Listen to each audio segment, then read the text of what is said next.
En 2007 pour les marchandises, en 2010 pour les voyageurs, le chemin de fer français s'ouvre à la concurrence. Le train devient un marché. Qu'est-ce que cela change dans le travail, dans la manière de considérer ce travail? Qu'est-ce que cela change aussi pour nous, les voyageurs?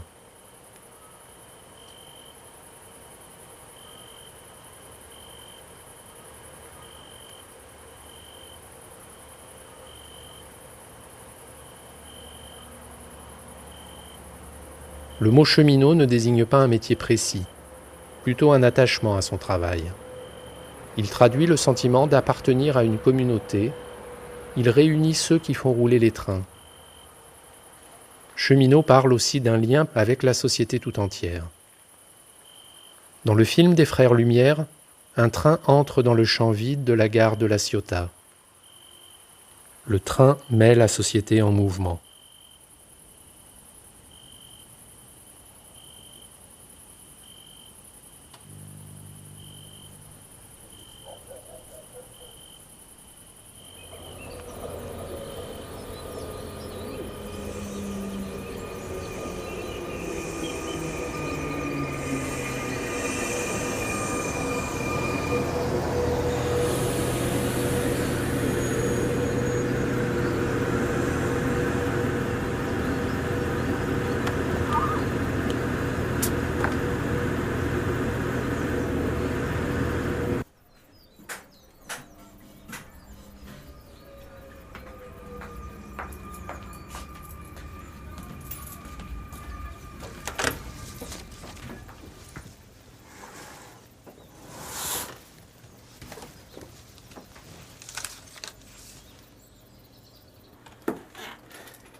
Voilà, j'ai récupéré la place. Bonjour. C'est bon. Alors, je me suis pas trompée. Enfant, Dakar. Marseille-Gourdon, le 22 juillet. Jeune PACA 9h20. Ouais, ok. Donc Toulon. Mon grand-père était cheminot, Ouais. mon père était cheminot, je suis cheminot et mon fils est cheminot. C'est vrai que j'ai appris à être sociable parce que très jeune je faisais des sports individuels, j'ai toujours fait que des sports individuels, hein, de la course à pied. Et rentrer dans cette société où il fallait tous s'aider pour que ça marche, faire monter les gens le plus rapidement possible, bien les diriger dans une gare déjà, c'est important. J'ai évolué moi dans ce sens-là, dans le sens où je suis devenu plus droit. Ah ouais, c'était Critis.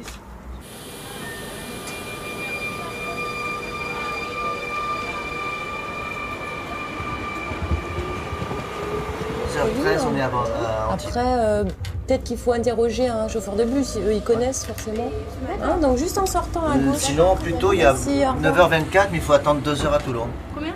9h24, Et il faut attendre combien? 2 heures à Toulon, pour arriver à 13h, donc ça vaut pas le coup. Hein 11h55, midi moins 5, 14h13. De rien, au revoir.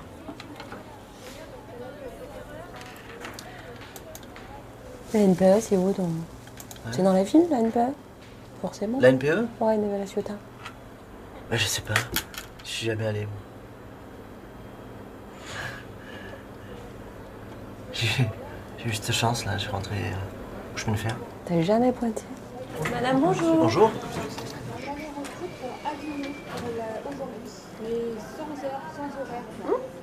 Avez-vous une réduction particulière? La façon de travailler ensemble, effectivement, a changé. On était un peu plus distributeur de billets que maintenant on est plus commercial intéressé, on va dire. D'être toujours obligé d'avoir un dialogue bien précis, de partir de A, d'aller jusqu'à Z, et puis de conclure en vendant la carte et le retour et la première. Ça devient un métier dur, quoi. Mais je connais trop les clients ici, ça fait trop d'années que je travaille à La Ciotat. Je connais les gens par leur nom, par leur prénom. Donc c'est difficile de travailler avec la nouvelle méthode. Mais j'ai du mal à l'expliquer, ça. Il arrive pas à 9h. Top, c'est lui. C'est lui. D'accord, super. Voilà, il arrive. Bien, bon courage. Merci.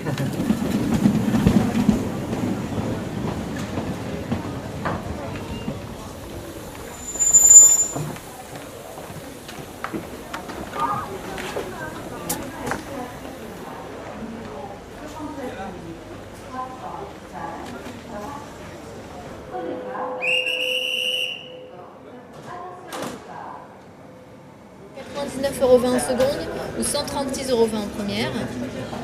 Ça c'est du normal, moins 10 jours à l'avance. Si on a les simples avec une carte senior, il faut voir si elle est rentabilisée ou pas en fait. C'est pas une question d'horaire. Non, je vous dis, l'histoire des réductions, plus on prend son billet à l'avance, plus on a de chances d'avoir des réductions. Hein, ça c'est dans la gamme du tarif loisir qu'on a proposé depuis le 7 octobre. Tout a changé chez nous. Vous voyez, ça peut varier. Là, j'ai 28 €, j'ai 33 €, 37,50 €.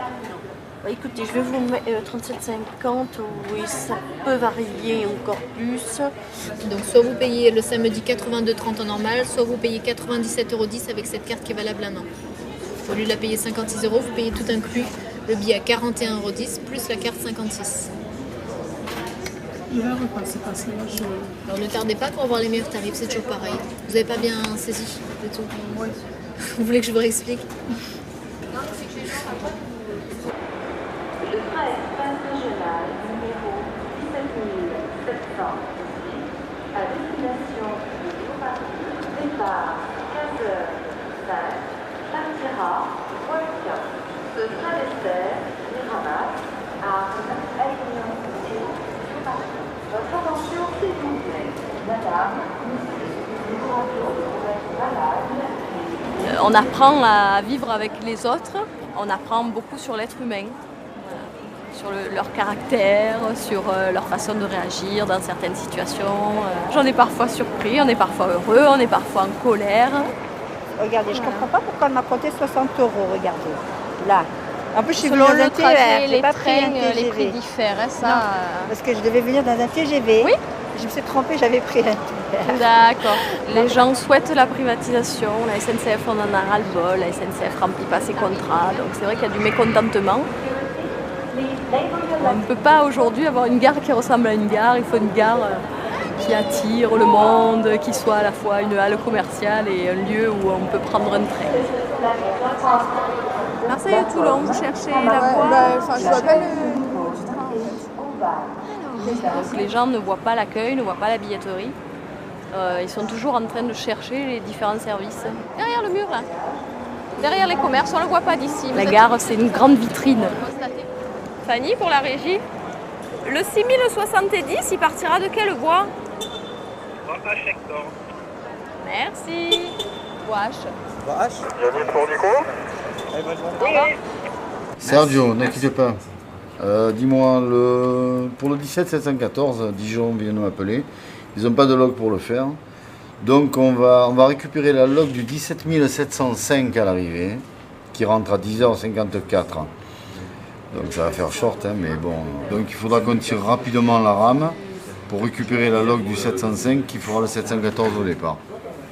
Oh, putain, mais il faut le passer parce que si on ne descend pas le 439, on n'a pas la place pour monter la rame du 635. Hein. Thomas pour Cyril. Bah, je vais voir le poster, alors, ça va. Allez, ok. Ouais, donc j'étais sur autre chose. Moi, tu m'as dit la rame 206, c'était quoi? C'était un problème matériel alors sur le 5180? Voilà, mais je sais pas exactement la Oui. nature. Bon, là apparemment ils me descendent le W, c'est ça? À la voie B Baptiste. Derrière on descend le 6870. Et après il faut me mettre en place impérativement le 17 439 parce que sinon on ne peut pas monter la voie 5. La voie 5 il faut le monter pour évacuer une rame. Donc le 17 439 avant tous les départs et les arrivées, tu privilégies sa mise en place. Et en plus il part à 34 donc sinon on ne sera pas bon. Hein. Tu me mets en place le 439 et après on monte la voie 5. Ça fait 33 ans que je fais du 3-8 quand même. Même en tant que cadre, je fais du 3-8. Et on ne connaît pas les samedis, dimanches, les nuits, etc., les jours fériés. Les trains roulent 24 heures sur 24, il faut qu'on soit là, quoi. Voilà. Je viens toujours avec le sourire au boulot parce que c'est quelque chose, comme je dis toujours, je viens jouer au petit train électrique, mes grandeurs nature. 51-80 est en détresse sur F circule. Oh, Nous confirme bien que le 17h34, il s'arrête bien à la Ciotat, il fait des arrêts. C'est qui? C'est Rami, ça, non? La Ciotat Bandol. Oui. Quand il est parti. Oh là là. Le chef d'escale, donc, lui, son métier, c'est d'être un assembleur. Il reprend toutes les ressources, aussi bien matérielles que humaines, de manière à ce que les trains partent dans de bonnes conditions et à l'heure pour la clientèle. Voilà, tu m'envoies le W, comme ça on met en place le 667, on enverra les gens sur le 667. Allez. Quelle heure est sorti là, le Théos là, 51-80, il tombe en détresse sur la voie F. Le message, il a plus que le guide. Donc je peux pas monter la rampe de la voie 5 à Pivos pour écarter la terre de Zen. Et sur le TGV est en détresse sur la voie F de circulation. Avant, on avait des gens qui savaient tout faire, qui faisaient aussi bien du fret que du voyageur, que de la sécurité. Et maintenant, on n'a plus que des gens spécialisés chacun dans leur domaine. Il y a des locs qui sont spécialisés fret, d'autres qui sont TER, d'autres VFE. On ne se prête pas le matériel, on se le vend, on se le sous-loue. Enfin, ça devient... c'est vraiment limitatif, quoi, je veux dire. Cette unicité de l'entreprise, elle se perd. Il y a les ordres d'arrêt, plus le 667, parce que là, pour le 635, ça sent mauvais. On a un TGV 51-80 qui est en détresse sur la voie F circulation. On ne peut pas le monter à Pivos pour l'instant. Donc on va faire avec le 667 et avec le 17439 qui a des ordres d'arrêt. Ok? Alors oui. Ouais. Si on a un train de voyageurs qui est en panne, il va falloir demander une locomotive à une autre activité. Auparavant, on ne se posait pas la question. On prenait une locomotive, quelle qu'elle soit, et on l'attribuait aux besoins qu'on avait. Bien entendu, chaque organisateur de l'activité va privilégier son activité. S'il peut dépanner, il le fera, y compris en le vendant, mais s'il peut le faire. Mais sinon, sa priorité, c'est de gérer son activité, et non pas l'ensemble de l'activité de la SNCF, quoi. Donc ça devient beaucoup plus complexe. Mais non, il est à la voie 5, on a pris la U, il attend pour monter à Pivos. Pour l'instant, je ne peux pas le monter. Ouais, ce qui me semblait, ouais, que c'était plutôt au niveau de la... Ouais, merci. Tu veux le supprimer totalement, lui? Le supprimer hier. 667, il est sorti. Je sais, mais bon, il y a du monde. Il y a du monde, hein. Il y a déjà des gens qui ont été suivis. On temporise un peu, on attend. Parce que si jamais ça bouge, si le 51-80 se remet en route, que je fais monter la rame, ça redescend, même ça part dans un quart d'heure, ça fait rien. Mais il faut faire quand même, tu vois. Puis 77 sur 77, est-ce qu'il est sorti? Oui.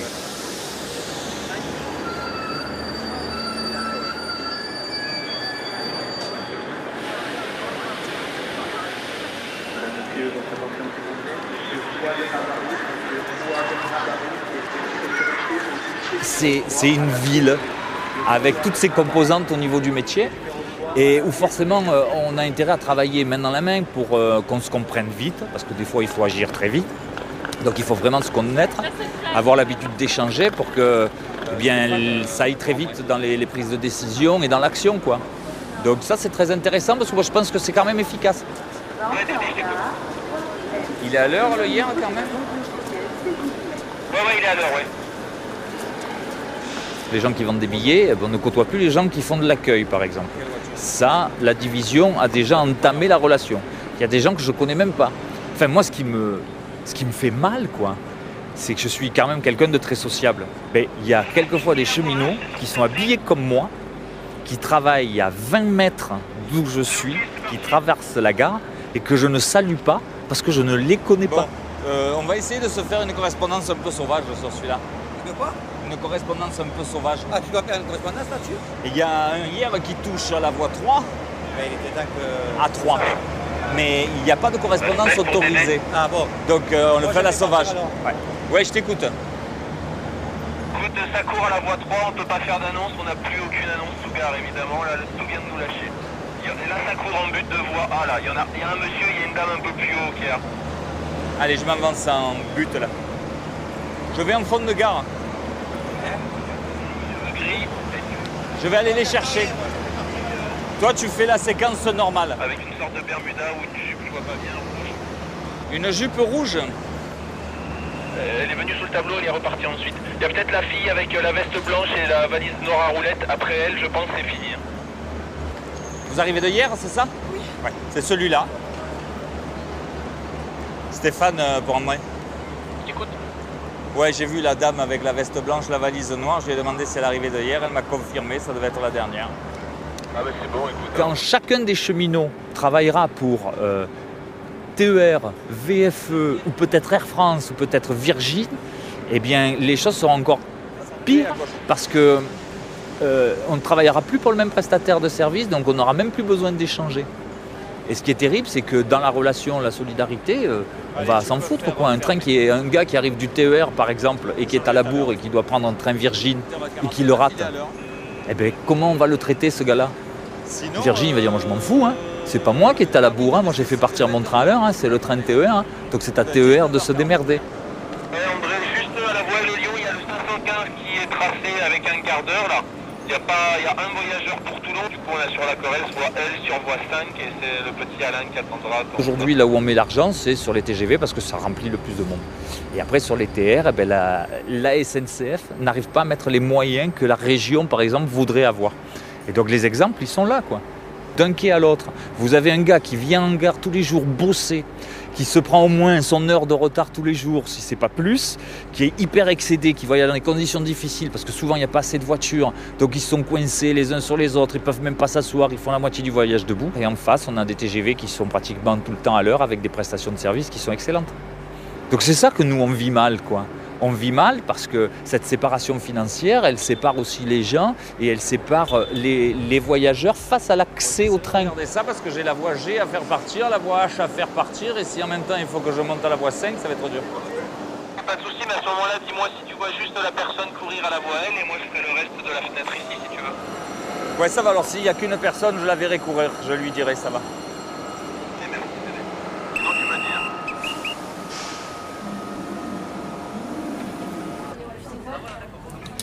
Oui, salut, c'est Christian. Bon, tu as entendu là ce qui se passe?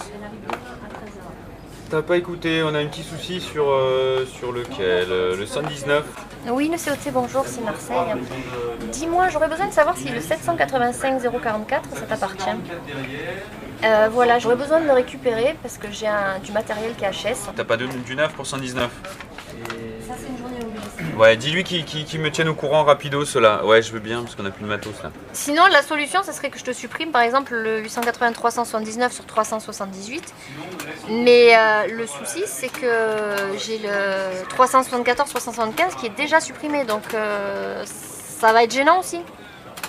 Il est quelle heure là? 8h10, il part à quelle heure le train? À 9h? Putain. Et il y a quelqu'un pour faire la manœuvre, le mécano? Bah, il y a le matériel qui casse, il y a des mécanos malades, il n'y a pas de grève, il n'y a rien. Hein. Ça va circuler, mais ça sera en compo réduite. Le signe de correspondance, c'est la fermeture des portes risque de ne plus fonctionner. Oh putain. T'es où là? Ouais, bah à mon avis à Nice tu vas pouvoir t'arrêter. J'aimerais bien, on a déjà un problème de matos. Justine 141, à mon avis à Nice il est mort. Parce que là tout ou tard on risque d'avoir les portes qui ne ferment plus. Bon, je vais regarder s'il y a pour qu'un train circule, il faut 4 paramètres, c'est-à-dire qu'il faut un conducteur, il faut le matériel, un contrôleur, mais également un sillon. Un sillon, c'est-à-dire un horaire de départ avec une desserte et un horaire d'arrivée. 238. Un matériel, mettons, on couvre en moyenne 5-6 trains. Donc si le premier ne peut plus être réutilisé, ce matériel-là, ça va nous impacter 4 voire 5 trains derrière. Donc il faut absolument retrouver du matériel. Si on n'en retrouve pas, eh bien, il faut composer avec ce qui roule. À Nice, est-ce qu'on peut mettre une demi-heure au 17 484? Chacun cherche, entre guillemets, au départ, des solutions. Après, on se regroupe pour évaluer laquelle est la moins fragile, parce que c'est quand même ça. Au plus une solution est fragile, au moins elle risque de se mettre en place. Et après, une fois qu'on a choisi, que tout a été bouclé, on diffuse les informations. On se répète sans arrêt. On fait bien ça, c'est bien cette rame qui fait ça, c'est bien le mécanicien, j'avise le contrôleur, t'as donné l'info, tout est rebouclé plusieurs fois. La 33, elle est bonne. Par contre, elle a un pare-brise fissuré. Donc il faut faire la manœuvre, il faut que je vois avec Nice si c'est faisable, pour renforcer la compo, pour l'enfermer. Mais c'est pas gagné. On manque de mécaniciens, enfin de conducteurs. Le matériel, il est entretenu, mais bon, il y a quand même pas mal de problèmes matériels. Il y a encore pas mal de grèves. C'est pas évident, à un moment donné, on n'a plus beaucoup de ressources, donc pour faire des trains, ça devient très compliqué. On compose avec les problèmes quotidiens. Hein. 193. 16h07 pour arriver 17h. Ah putain, ça fait 1h20. Elle a quoi celle-là? La une, elle est à Cannes, elle a rien. Elle a une visite demain, mais elle est à Cannes. J'ai pas de mécano de réserve, j'ai rien pour bouger. Elle est quoi comme visite? Le MN+1? Ouais. Voilà. On fait un peu famille. Si on veut que le transport se passe bien, il faut que les gens travaillent ensemble. Après, c'est pas là le but, quoi. Le but, c'est le plan de transport. Et c'est vrai que justement, comme on a des relations qui sont assez cordiales, quand on demande quelque chose, on a souvent plus des réponses positives que si on travaillait pas à se tirer dans les pattes, mais presque quoi. Si c'était trop formalisé, là ça se fait naturellement en fait. Non, c'est Thierry. Thierry, c'est Bruno. Oui, salut. Thierry, dis-moi, la 23501, elle est 2 MN plus 1 demain. Ouais. 2 MN plus 1, ouais. Est-ce qu'on peut la repousser, s'il te plaît? On a du matériel qui pète sur Nice, il faudrait qu'on la réutilise. 22 952, on a le mécano qui est malade. Pour l'instant, on est ensemble. Après, effectivement, on parle plus ou moins avec la concurrence en train de séparer ce lien entre guillemets. 19h12. Ouais. Je pense qu'on va faire des bus. Par habitude, tu as du monde là-dessus ou pas?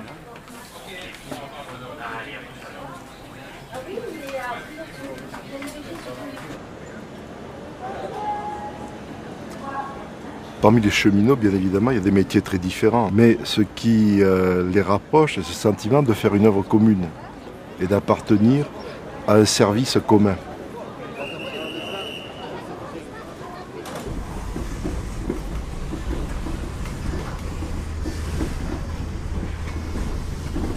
Ce qui est extraordinaire, c'est que le statut des cheminots est obtenu en 1920 pour l'ensemble des cheminots, alors qu'il y a plusieurs compagnies privées. Ce qui montre quand même qu'il y a une communauté qui est véritablement en action, à ce moment-là, qui demande les mêmes droits pour tous, en dépit du fait qu'ils appartiennent finalement à des entreprises différentes. Petit à petit, l'obtention d'un certain nombre d'avantages, d'acquis par des luttes assez dures, l'obtention du statut, la création de la SNCF, ça contribue à unifier le corps. Moi j'ai commencé là-bas. Je sais pas où tu es. Tu sais que ça sera le seul point d'ancrage de la mémoire. Parce que, non mais il faut voir dans 5 ans d'ici tout ça, il y aura tout ce que tu voudras sauf du chemin de fer. Alors il faut la soulever. Mais tu arriveras pas. Les gars, on va se le relever. Hein. Et c'est encore oxydé un peu depuis. Allez. 1, 2, 3, allez, allez. Attention, ils ont pris l'habitude. Il faut mettre de l'huile là. Il faut c'est bon, n'ayez pas peur. Bien entendu, c'est tout oxydé là. L'inscription de ce côté. J'ai tenu 5 ans. Voilà. Je tiendrai-je encore autant. Roger Louis, REL. Le 2 juin 71. Et tu vois, les années et tout. Moi, je marquais tout de partout. Nous sommes, c'est vrai, un peu corporatistes. Un petit peu, hein. Bon, les cheminots sont moins qu'EDF. Hein. Oui, d'accord, mais en fait, ce qui ne veut pas dire qu'on n'est pas solidaire de tous les autres travailleurs. Hein. Mais on a gardé quand même l'empreinte d'une vie de travail. Hein. Bon, c'est comme ça. Hein. Le fait de se retrouver dans un réseau régional, national, avec toute une série de consignes de sécurité, ça crée une solidarité, j'allais dire, obligatoire. Hein. Ouais. Donc déjà, ça joue. Puis sur les ateliers, je crois que c'est un petit peu différent. C'est-à-dire, là on retrouve toute une solidarité ouvrière qu'on retrouve dans d'autres corporations. Mais cette solidarité ouvrière se conjugue avec la solidarité des cheminots en France, et même, on l'a vu, même à l'étranger. Lors des grandes grèves, les cheminots sont dans l'action très tôt. Hein. 1906, 1920, et ils se prennent d'ailleurs beaucoup de coups. Il y avait quand même 500 000 cheminots à un moment donné. Ça fait une masse de personnes importantes qui se sentaient fortes parce qu'on avait besoin d'eux dans la société. Hein. Moi je pense que je le vois comme ça. Et il y avait cet esprit qui aujourd'hui, à mon humble avis, a complètement disparu, cet esprit de service public. Tu faisais quelque chose pour rendre service, pour que les choses fonctionnent, pour que les gens puissent l'utiliser. Je ne sais pas comment je peux l'exprimer. On ne travaillait pas pour un patron. Le patron, c'était nous tous, c'était vous. Hein, chacun avait, comme disait Guy, l'esprit de rendre service au pays, et en même temps, il se sentait indispensable. Et à partir de là, ça créait des liens. Tout à l'heure, à Bâton Rompu, on en parlait, quand j'ai quitté l'atelier, moi. C'était en 67, si je me disais bon la mémoire, parce que je sentais que ça ne me plaisait plus. Voilà, j'avais plus cet esprit. Ben oui, bien sûr. Je me suis retrouvé au milieu des triages, un métier totalement différent, la visite des trains. J'ai fait une formation de 4 mois et je suis allé travailler au milieu des triages, de jour, de nuit, de dimanche et n'importe. Mais il m'est revenu cet esprit comme au tout début. Dans un triage, un train il est formé, par téléphone on te le donne à la visite, c'est toi qui vas t'assurer qu'il peut partir en sécurité. Mais dans ta tête, plus ou moins consciemment, tu te dis, il ne faut pas que je fasse là, parce que le train il va mancher les voies principales, il va croiser les trains de voyageurs, avec des femmes, des enfants et qui tu veux dedans, il ne faut pas que le train il change de rail. Hein. Cet esprit m'était revenu. Ça reste un espace comme ça. Hein. Ils vont faire il y a des maquettes là-bas, ils vont le paysager, hein, et ça restera libre cette partie-là. À l'intérieur, qu'est-ce qu'il y aura là, ils vont faire 6 salles de cinéma. Là. Il ne s'agit pas seulement d'avoir la nostalgie du passé, hein, de dire c'était le bon vieux temps, ce qui n'est pas vrai le plus souvent. Il faut certes rappeler le passé, avoir la mémoire de ce passé, mais aussi réfléchir à ce passé. C'est ce mouvement entre le passé et le présent qui est le mouvement de l'histoire. Dis quand même qu'ils l'ont bien réhabilité quand même. Non, moi je trouve que écoute, on est dans notre atelier, on est chez nous finalement. Ah, ouais, mais je vous dirais.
Le dépôt Blancarde, je le connais depuis, je crois, 68 ou 69.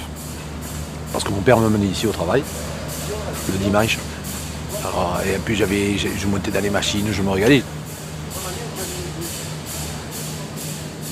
Mon père était motoriste, je suis fils de motoriste. En fin de compte, je suis le tracé de mon père.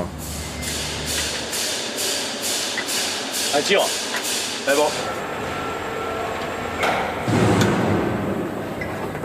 Je suis pas quelqu'un de stressé de nature, mais c'est vrai qu'au départ, quand j'étais dans le privé, le travail n'était pas évident.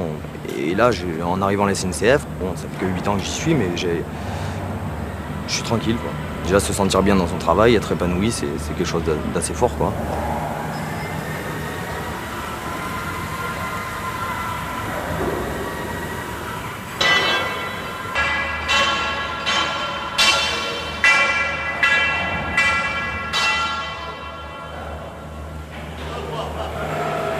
C'est vrai que souvent je travaille à Brice, on se comprend, la caisse, je prends souvent la sienne parce qu'elle est complète, sa caisse à outils. Je sais que des fois on ne se parle pas, un il fait ça, l'autre il fait ça, puis c'est bon. C'est une merde ça. Et il se prend pied. Ici à Marseille, il y a beaucoup de grandes gueules qui ne se laissent pas faire. Et c'est vrai qu'au niveau de la direction, on ne voit pas trop que les jeunes fraternisent avec ces anciens là, mais bon, on a une personnalité quand même, quoi. De toute façon, on peut pas trop nous interdire ça non plus, parce que bon, le savoir, si c'est pas eux qui nous le donnent.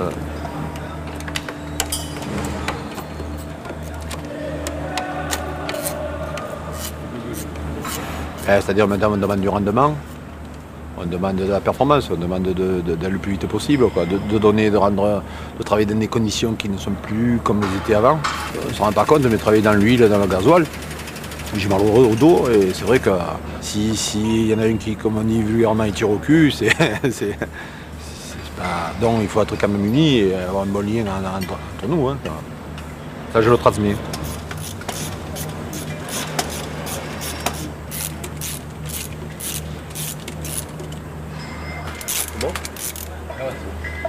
fatigues? Ouais, un peu.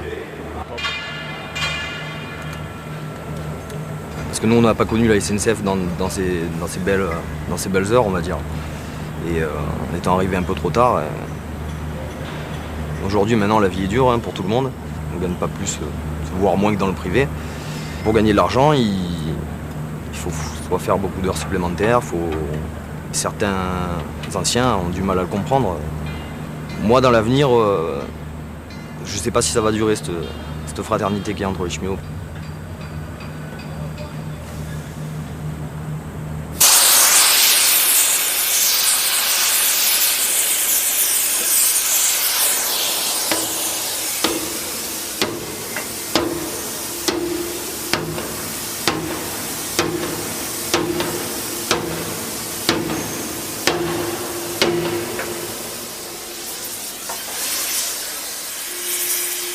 Que c'est plus difficile ou moins difficile qu'avant. C'est tout simplement différent. On avait aussi quelques difficultés, même avec notre encadrement qui était de vrais cheminots, mais quelques difficultés. Et en ce sens, je dis, le travail, à ce moment-là, il nous appartenait. Il était à nous, le travail. Parce que des fois, on voulait nous faire sortir des voitures qui n'étaient pas tout à fait finies, qui mettaient en cause quelques règles de sécurité. Mais elle ne sortait pas. Elle ne sortait pas, la voiture, tant que ce n'était pas fini. Moi, je me souviens même à la fin, à Marseille-la-Vache, il fallait que le train sorte. Et tant que ce n'était pas fini, il ne sortait pas. Tout simplement. Le travail nous appartenait. Il fallait qu'on sorte du travail de bonne qualité, sans mettre en danger la vie des gens. Donc, je veux dire, il y a beaucoup de choses qui dépendent de nous, tout simplement. Une fois qu'on a dit ça, qu'est-ce qu'on fait? Et donc ça passe, je pense, par développer la solidarité entre nous, qui n'est pas forcément que financière. Non, mais tout à l'heure, par rapport à ce que tu disais, là, je vais reprendre là. Je suis rentré dans le cercle, on va dire, militant. On m'a dit, le seul truc qui fait avancer, c'est le rapport de force. Mais moi, il y a quelque chose que là, peut-être que les anciens ne le savaient pas, c'est peut-être pour ça qu'on ne me l'a pas dit, mais je fais quoi si je n'ai pas le rapport de force? Et aujourd'hui, le rapport de force, je ne l'ai plus. La force militante, elle n'a plus le rapport de force, elle n'a pas les cheminots en général, en grande majorité, elle ne les a plus. On dirait qu'il faut tout recommencer depuis le début. Et c'est dur, voilà, c'est dur. C'est dur à vivre parce que quand on est militant, qu'on est jeune militant comme Cyril et moi, on a des creux. Il y a des fois où on veut tout lâcher. On a 5 ans de chemin de fer et on veut tout lâcher. Des fois, on se pose même la question à savoir est-ce que c'est pas plus simple de faire comme eux, de fermer à clé et de rentrer à la maison, de se mettre devant Star Academy et on verra. Puis on nous supprime tous nos avantages sociaux, puis c'est comme ça. Des fois, on se demande si c'est pas plus simple. Bon, la réalité des choses fait que on ressort vite mais la question se la pose. Enfin, moi, je me la suis posée d'ailleurs il n'y a pas très longtemps. Et à un moment, je me suis demandé, je me trompe peut-être, et je me complique la vie. Et finalement, même quand je me dis ça, je vais tout arrêter, j'arrive pas, c'est plus fort que moi. Je n'ai pas envie de subir un système. J'ai pas envie de subir ce système.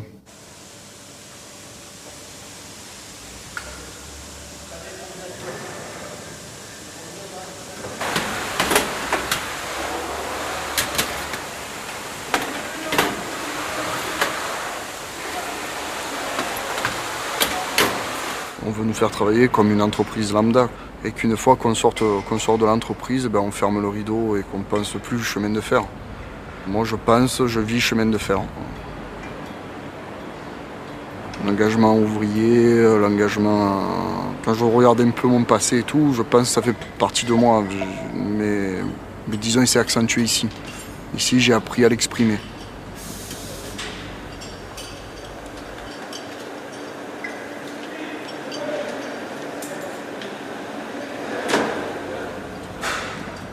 La valeur d'engagement, c'est de faire en sorte que les gens prennent un train de qualité. On se bat pour ça.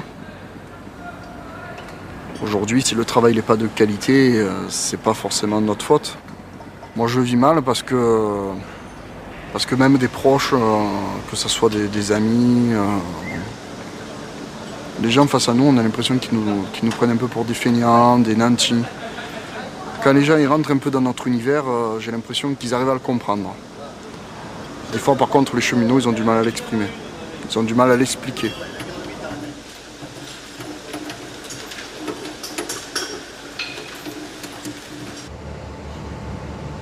Oui, le poste 1, bonjour. Au 521 à Blancarde, tu as les rames du 17402. Allez, on y va de suite. Je te remercie, passe une bonne fin de journée, salut.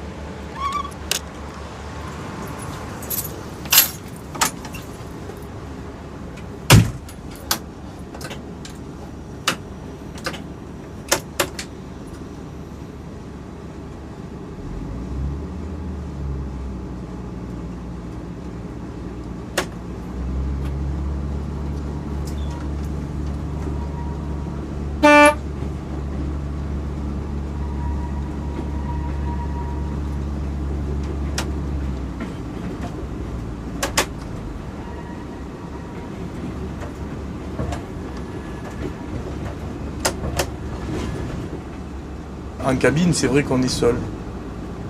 En tête d'un train, bien sûr, il n'y a que moi qui peut prendre des décisions à l'instant T. Par contre, c'est toute une chaîne de personnes qui peuvent permettre à un train de rouler.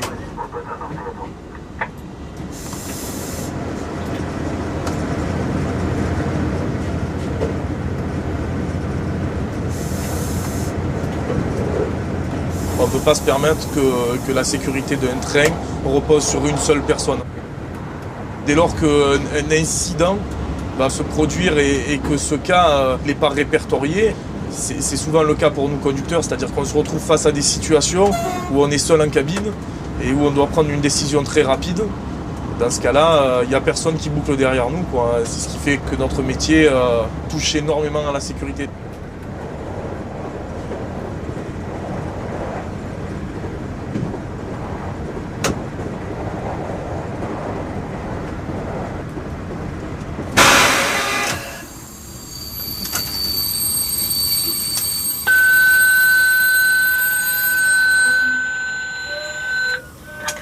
Rognac pour le 17402. 17402, je t'écoute. Ouais, tu me protèges la ligne vers Aix. Je fais un déclenchement des AAT. Ah bon, ça va, ok. Bah, tu m'assures la protection? Pas de soucis. Ouais, merci. Bon ben je te tiens au courant, conducteur. Régulateur, conducteur qui a émis l'alerte radio.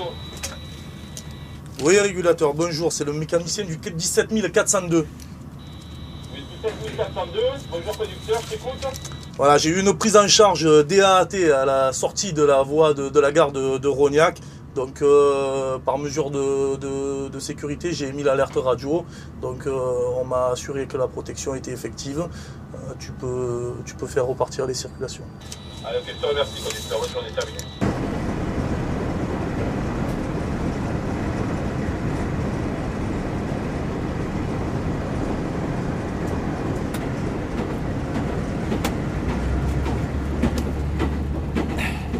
Chez mon fils en tête du train.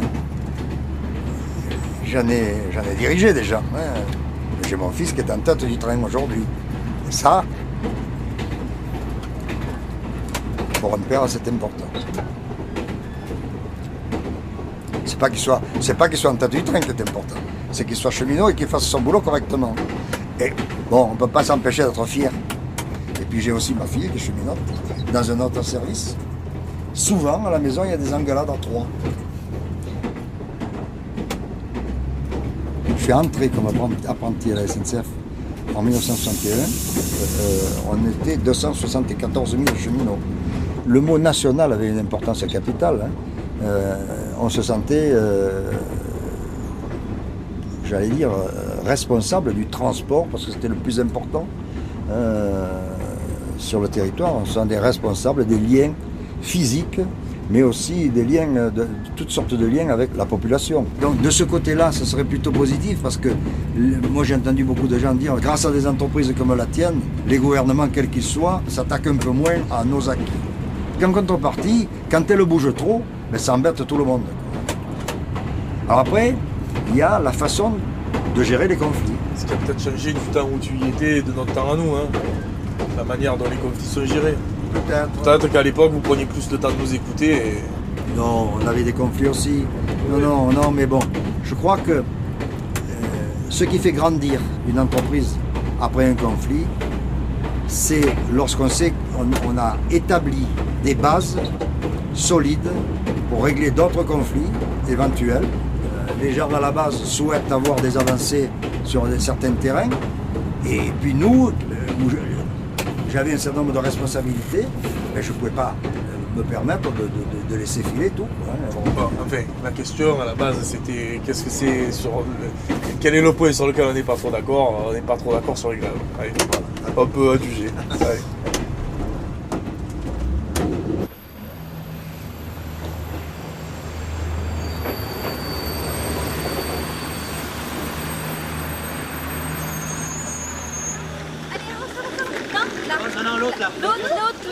Là, oui. Nous étions venus en hiver filmer les cheminots de la gare de Mont-Dauphin-Guillestre au moment du trafic exceptionnel vers les stations de ski. Nous avions prévu de les retrouver pour parler de la sécurité et du rôle du train dans cette vallée de montagne. Mais ce jour-là, leur hiérarchie ne les a pas autorisés à s'exprimer.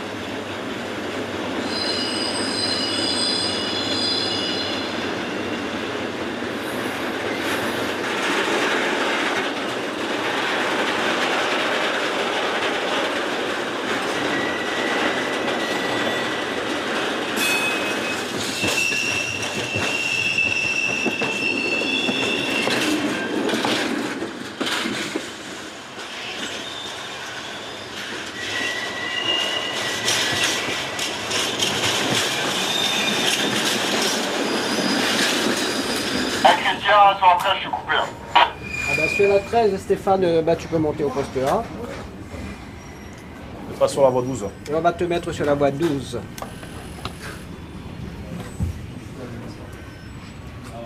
Un train, quand il arrive au triage de Miramas, il est connu informatiquement. Donc l'informatique s'occupe de l'affectation des wagons. Le train est préparé et ensuite est débranché.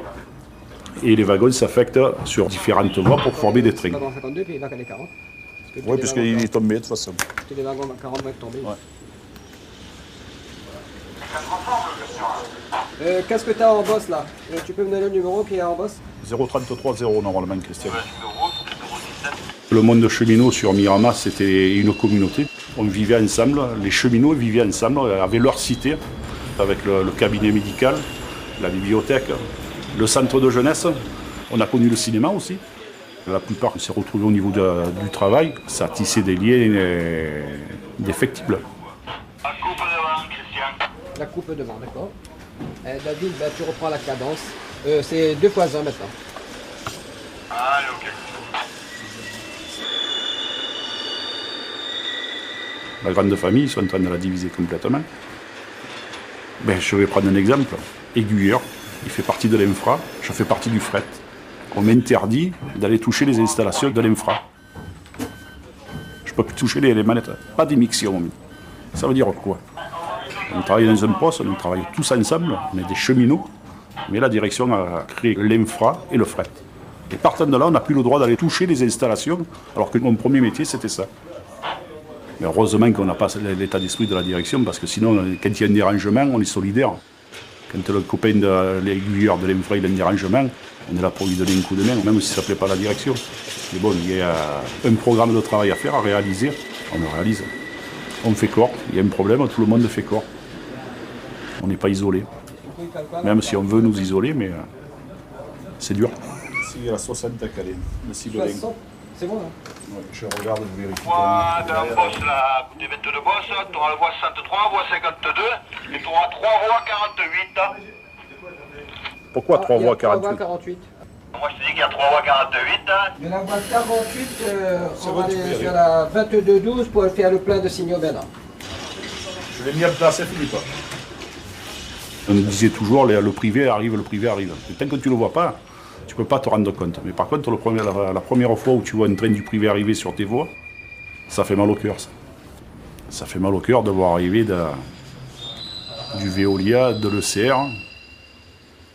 Un train privé, il arrive à la voile, comme on dit chez nous, il n'est pas annoncé.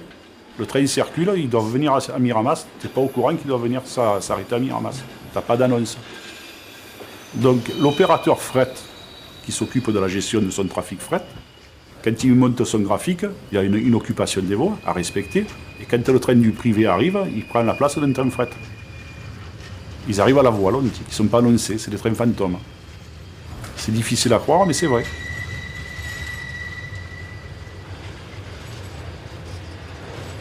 Alors, je vais revenir sur cette cérémonie de remise de médailles. Je pense qu'il est important dans une entreprise d'avoir aussi des traditions, y compris quand on est comme nous, dans des changements à la fois de rythme et d'envergure, tels que ceux que nous connaissons là depuis ces derniers mois. Des évolutions fortes en termes de modification du régime de retraite. Le service minimum, ça a été aussi, hélas, un conflit. Bon, ça fait partie de manière peut-être un petit peu trop forte du fonctionnement de notre entreprise, mais bon, ça en fait partie. Ça fait partie des choses qu'on ne peut pas gommer. Et là, carrément, l'ambition qui est affichée, c'est avoir une autre dimension qui est la nôtre, c'est-à-dire être un leader européen, voire mondial, du fret, mais pas que du fret peut-être ferroviaire, qui est celui auquel nous sommes, nous, fondamentalement attachés. C'est le fret qu'on peut développer à l'échelle de la planète. Toutes ces évolutions sont très traumatisantes. On le sait tous, on est dedans. Ça préoccupe, on ne voit pas bien son avenir, on a du mal à se projeter dans le futur, on a la crainte de perdre son emploi là où on est, ou de se retrouver déménager vers d'autres horizons, etc., etc. Je voudrais quand même vous redire, soyez optimistes et soyez confiants, parce que ces évolutions-là, elles ont pour but quand même que d'essayer de mettre à flot une activité fret qui est importante et sur laquelle il y a une attente au niveau des clients. Mais cette attente, elle ne trouvera de succès que pour autant qu'on sera bon en qualité, qu'on sera bon en fiabilité et qu'on sera bon aussi en maîtrise des coûts, parce qu'on n'est plus les seuls à fournir du fret ferroviaire.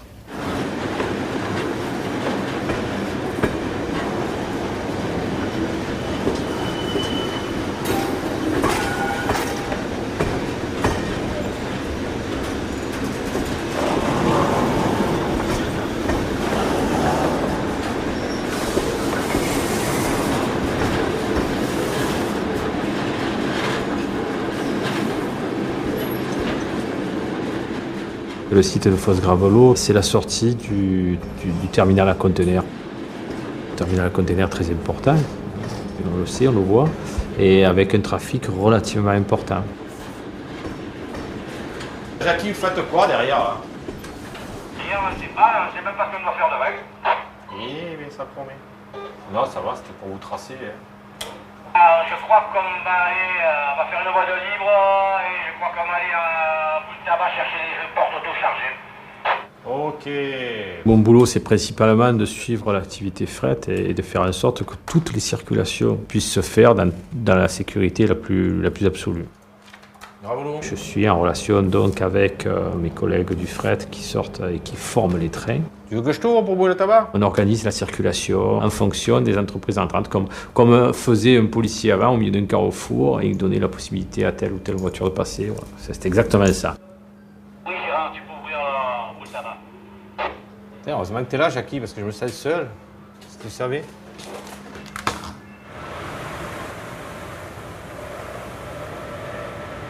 On a des entreprises qui viennent de rentrer sur le réseau et on est obligé de suivre cette activité. On appelle ça la coactivité. C'est la direction nous a imposé de suivre de près la coactivité avec les entreprises rentrantes. Il y avait toute une organisation, il y a toute une organisation à la SNCF de la transmission de l'information et de la remontée de l'information qui était rodée, qui marchait très bien, qui a commencé à avoir un petit peu de difficultés parce qu'on a voulu l'adapter, prévoir l'entrée des entreprises ferroviaires privées. Et maintenant, on a en plus une organisation parallèle de l'entreprise privée qui ne fonctionne pas tout à fait de la même manière et même, on peut le dire, qui fonctionne parfois pas bien du tout. Souvent, les gens qui viennent faire leur train ne connaissent même pas le nom du train au départ. Ils l'apprennent par la suite ou ils l'apprennent par téléphone portable en appelant leur PC qui regarde s'ils ont leur sillon, etc. Et les gens sont mal renseignés sur ce qu'ils doivent faire par la suite. Et nous, on a besoin de savoir quelle est leur suite, pour les intégrer dans le plan de circulation. Alors, je pose des questions qui sont des questions que l'on pose normalement et naturellement à des mécaniciens quand ils sont en approche ou quand ils sont devant le panneau d'entrée. Et j'ai un interlocuteur qui n'arrive pas à me répondre.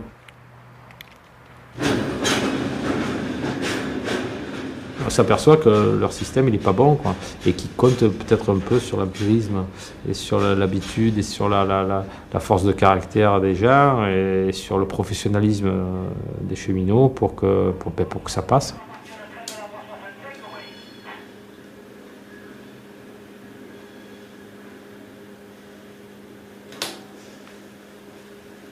Non, Jackie, il a un départ prévu à 17h03, donc tu as le temps de faire ta manœuvre.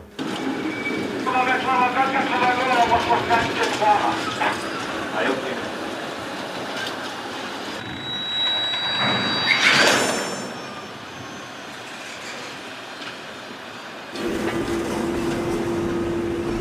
Refoule.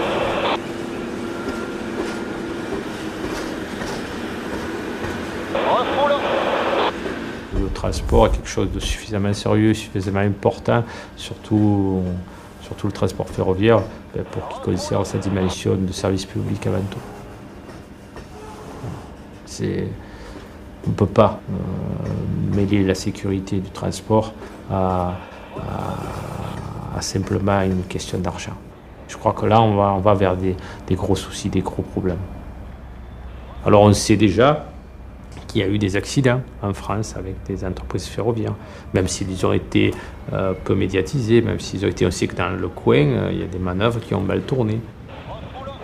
Ces problèmes-là, on les a constatés sur le réseau anglais et tout le monde s'inquiète de ça. Allez, encore 3 wagons, je t'arrête, l'aiguille sera pas bonne. Et plus il va en rentrer, plus il y aura risque d'avoir un dysfonctionnement. Et on sait qu'en 2010, l'ouverture est aussi sur le réseau voyageurs.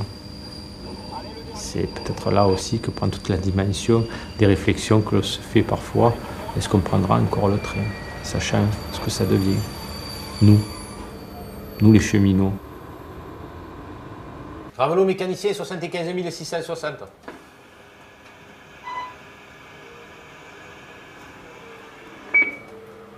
On se réveille.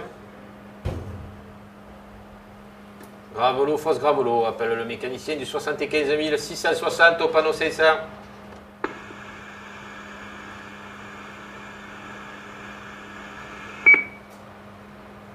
Et bien voilà. Départ. L'amertume, elle n'est pas seulement le fait qu'il rentre dans l'entreprise, c'est que notre travail, quelque part, se dévalorise. On est tellement sectionné qu'il nous échappe le but et le sens du travail, qui est la formation du train, la circulation du train, l'acheminement et le service au client. On ne peut plus rien organiser, quoi. Des tourne-boutons. Voilà. J'étais agent de circulation, je deviens tourne-bouton. C'est différent, mais bon. Poste de Gravelot mécanicien du 61 078. Je fais qu'un petit bout et je ne connais plus le reste. Je suis détaché de l'ensemble de la chaîne logistique.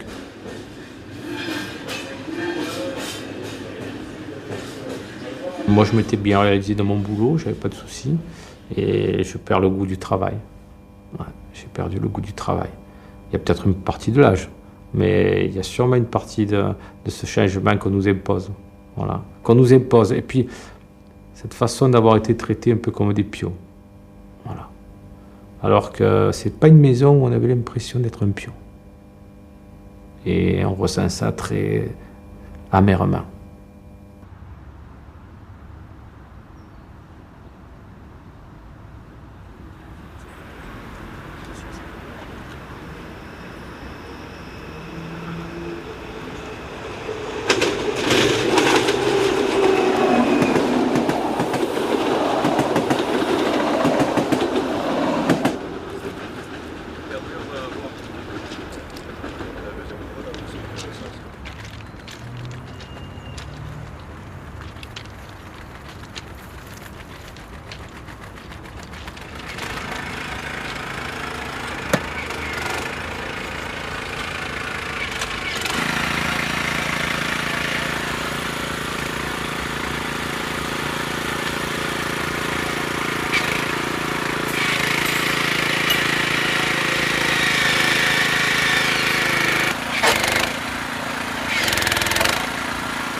C'est pas qu'une impression. C'est une queue de V. Va chercher la ligne.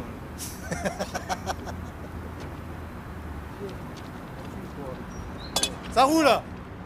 Ah oh là, oh. Max, vérifie.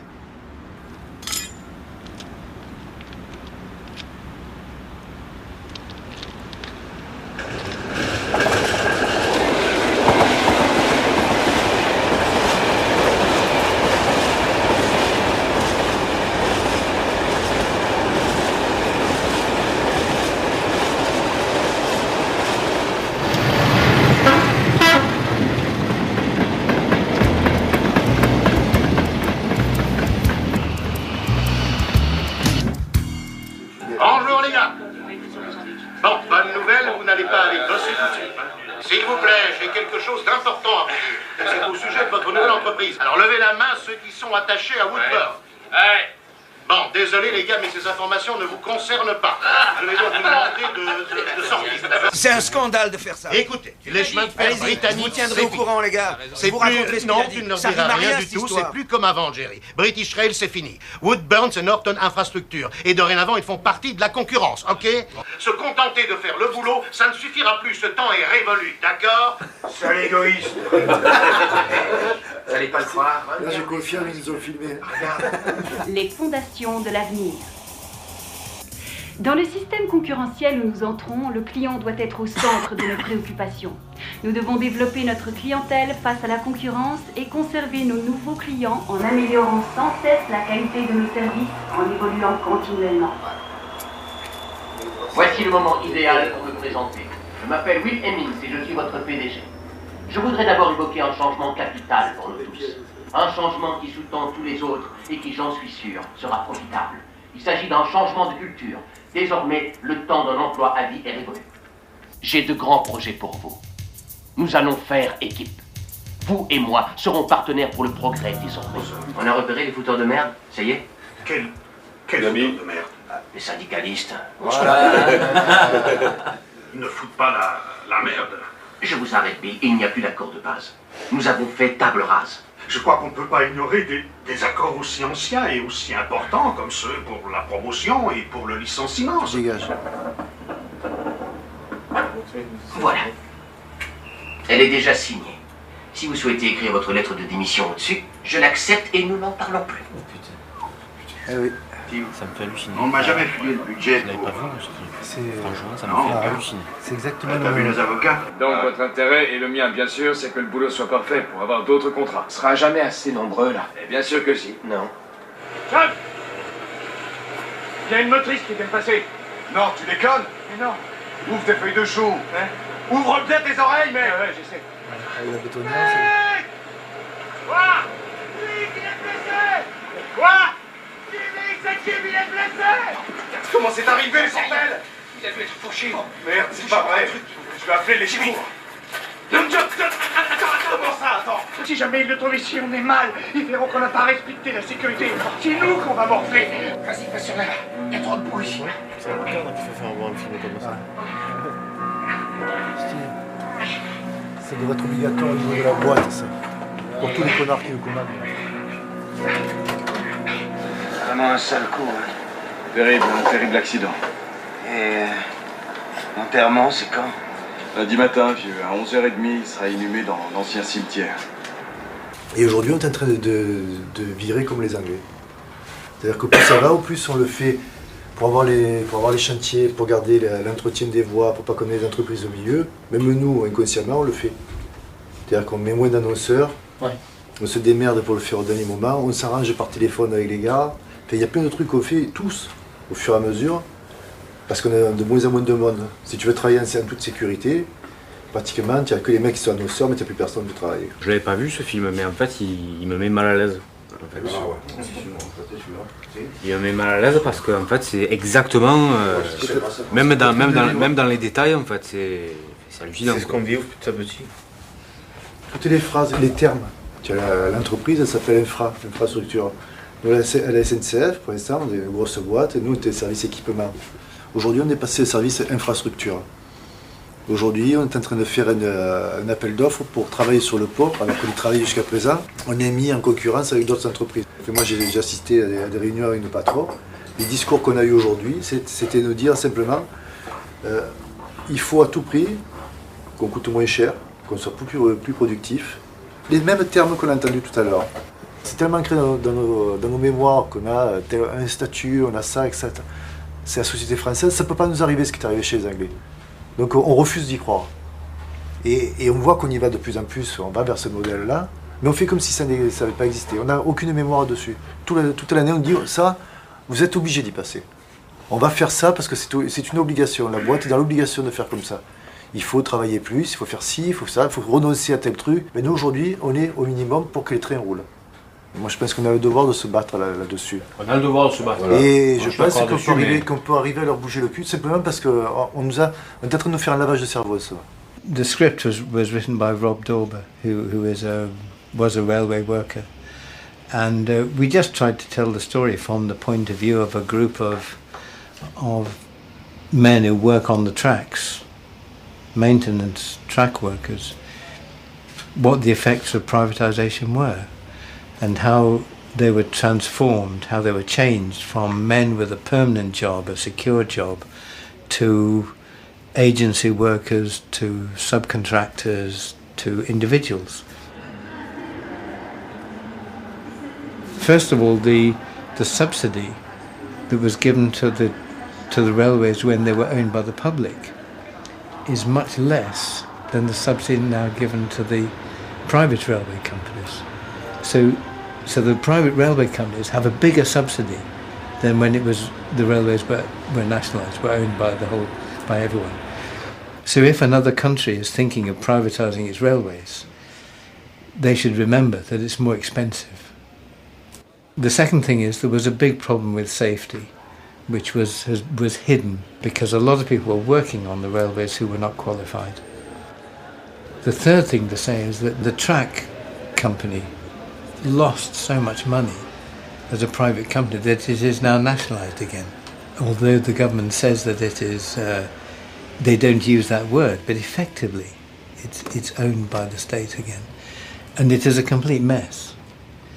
It became more expensive when it was privatised to the taxpayer. The services have got worse.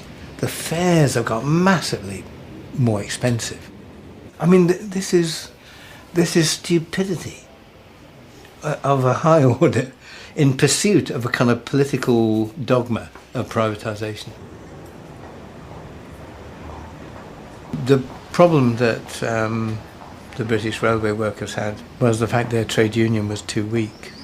They didn't plan a proper programme of resistance. The other trade unions didn't support them because I think there's no doubt that organised labour, if it is well organised, if it has a serious programme of resistance, it can win. We can win. But the British trade union rolled over. They didn't fight. They didn't fight.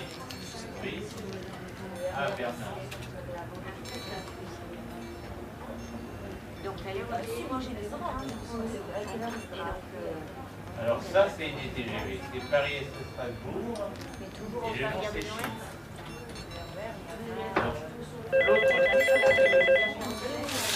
Alors, il y aura 6 euros de frais d'échange. Échanger TGV, bonjour. Les conditions d'échange, donc il y a 10 euros de frais d'échange par trajet par personne.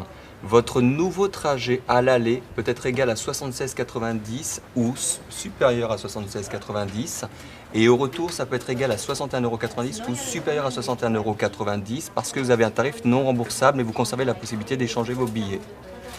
Avez-vous fait vos recherches sur internet? Pour quelle nouvelle date souhaitez-vous échanger votre billet?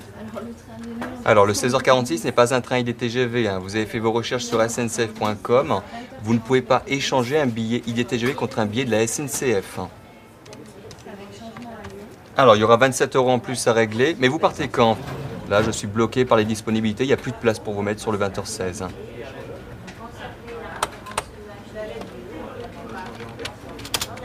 Au revoir.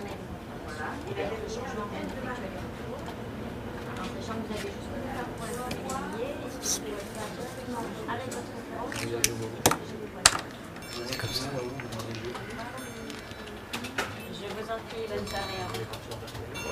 Échange IDTGV, bonjour. Ah non, c'est non remboursable. Ah, les conditions générales de vente, article 7, le mentionne bien. La dernière ligne, les échanges, les annulations de voyage pour des raisons personnelles, professionnelles ou de santé ne sont pas prises en compte par IDTGV. Donc là, vous n'obtiendrez pas de remboursement.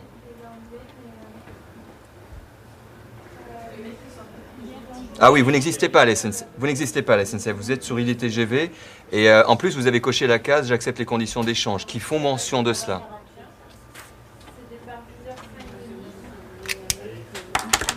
Donc vous aviez réglé 27,90 €, ce qui vous fait une différence de 17 € et il y a 10 € de frais d'échange, soit 27 € en plus à régler. Alors, en zen ou en zap? Zen. Donc nous allons procéder ensemble au paiement de cette nouvelle réservation. Vous devez 17 € de plus. À ce montant s'ajoutent les frais d'échange qui sont de 10 €. Le montant total à payer est de 27 €. Mastercard ou Visa?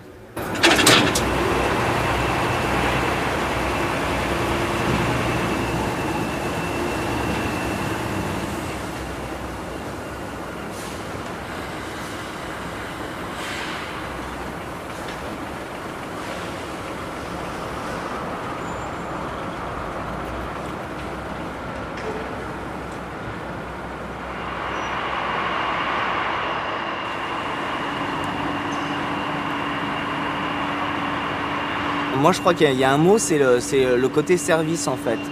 C'est-à-dire qu'à un moment donné on travaille pour l'entreprise, mais j'ai l'impression de donner du temps pour le service que je dois, le service public, quoi. Chargé de mission presque. On se doit une mission, quoi. Et en plus il y avait ce côté où j'allais au travail, j'étais presque content, quoi. Je rencontrais des collègues, enfin. Et maintenant doucement il n'y a plus ça, quoi. On est un peu.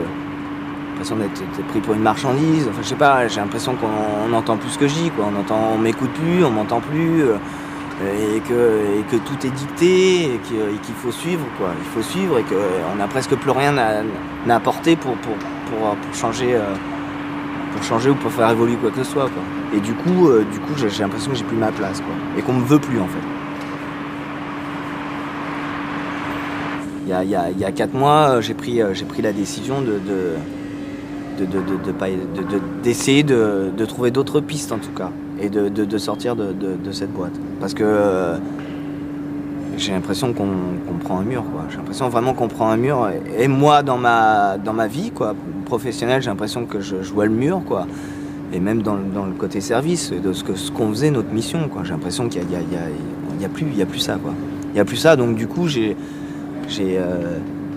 pris la décision doucement de me former et d'envisager de faire quelque chose d'autre, quoi. De partir faire un autre métier.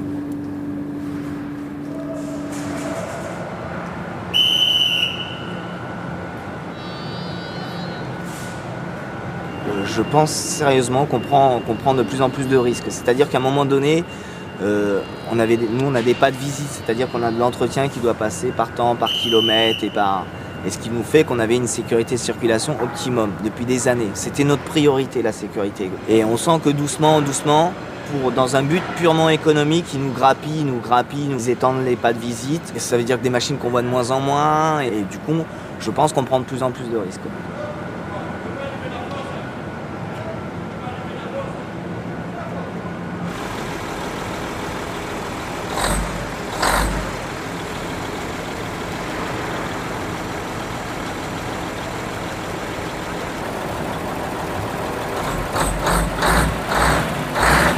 Les peu d'années que tu peux passer au chemin de fer, ça te reste toute une vie, quoi.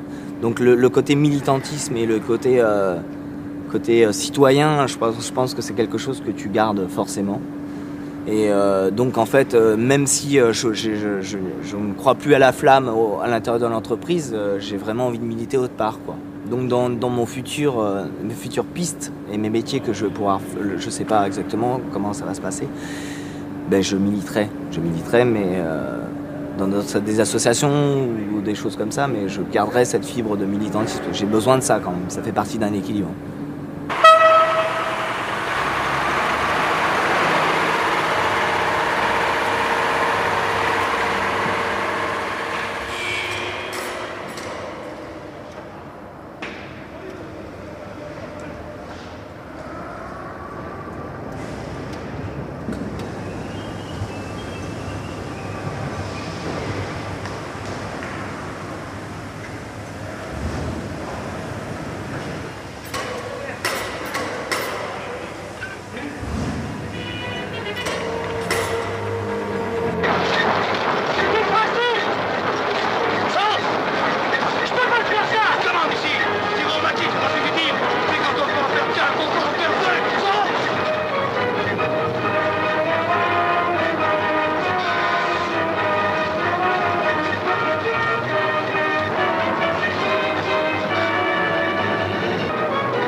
C'est vrai que pendant l'occupation, c'était un petit peu le système pas seulement le système de communication, c'était l'ensemble des artères et des veines de la France à ce moment-là. Heureusement que les chemins de fer ont, dans l'ensemble, pu continuer à fonctionner. On ne peut pas imaginer comment aurait survécu le pays si ça s'était arrêté. C'est pour ça qu'il y a quelque chose de paradoxal dans l'action de la résistance. Parce qu'on ne pouvait pas se passer des chemins de fer, et en même temps, on avait comme objectif de les couper. Hein. Et ça, c'est surtout dans la dernière période. Mais alors, l'opinion de la population, au début, l'ensemble de l'opinion est écrasé par le chaos de la défaite, la pagaille, les familles séparées. Ensuite, dans l'ensemble, les gens font le dos, ils ont 1000 problèmes personnels à régler, hein, de la famille et du travail. Et puis voilà que quelques-uns commencent à proposer des explications. Et puis les gens ouvrent les yeux de plus en plus sur ce que c'est réellement que l'occupation. Finalement, d'une espèce de passivité plus ou moins méfiante et un peu sceptique au début, on arrive à une situation où la résistance peut pratiquement demander un coup de main à tous les habitants français. S'il n'y avait pas eu une énorme complicité entre la population et ces dizaines de milliers de jeunes, ça n'aurait pas été possible. Il fallait décider d'accepter de désobéir, de transgresser, de prendre des risques. Et ce qui est le plus triste, en fait, c'est que j'ai l'impression qu'il faut attendre que la population souffre pour qu'elle prenne conscience des choses. C'est surtout dans la période où on est, là, quoi. Oui. C'est super malheureux, quoi. Genre, il faut aussi lui montrer qu'elle souffre, qu'elle ne se rend pas compte tout le temps. Hein. Non, mais c'est vrai, il y a aussi un problème d'explication. C'est très compliqué. Vous êtes menacés de privatisation, vous autres. Si vous vous battez uniquement sur le statut du personnel, vous n'allez pas mobiliser l'opinion. L'opinion, elle aime bien le statut des cheminots, mais elle n'est pas prête réellement à réagir fort là-dessus. Mais si vous démontrez qu'il y a quelque part des détenteurs de capitaux qui vont utiliser cette opération pour faire des gros paquets de bénéfices, des 7, des 8, des 9%, 3 fois ce que donne la caisse d'épargne, là, l'opinion va être intéressée. Elle va dire, qu'est-ce que c'est que ça? Qui va en bénéficier? Quand on tient les services publics, c'est facile d'augmenter le prix du kilowattheure de 2 centimes. Alors là, on a le rendement des capitaux. Moi, je trouve que ce n'est pas assez bien expliqué. Dans notre période, c'est un petit peu plus dur de résister parce qu'on nous fait miroiter plusieurs choses, plusieurs choix, comme si on était libre dans nos vies professionnelles et personnelles. Alors c'est une illusion.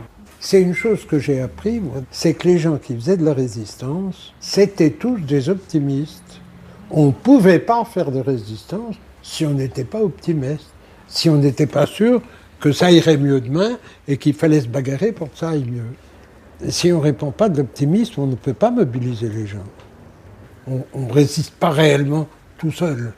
Même les gestes individuels qu'on note nombreux dans la résistance, c'est des gestes individuels rattachés à un groupe. C'est l'adhésion individuelle. Quand une femme apporte du ravitaillement à un maquis, elle prend sa décision individuellement, mais il y a quand même quelque chose de collectif, c'est évident. Et c'est clair que les collectivités qui ont des objectifs communs et une volonté commune, ça peut aller très loin.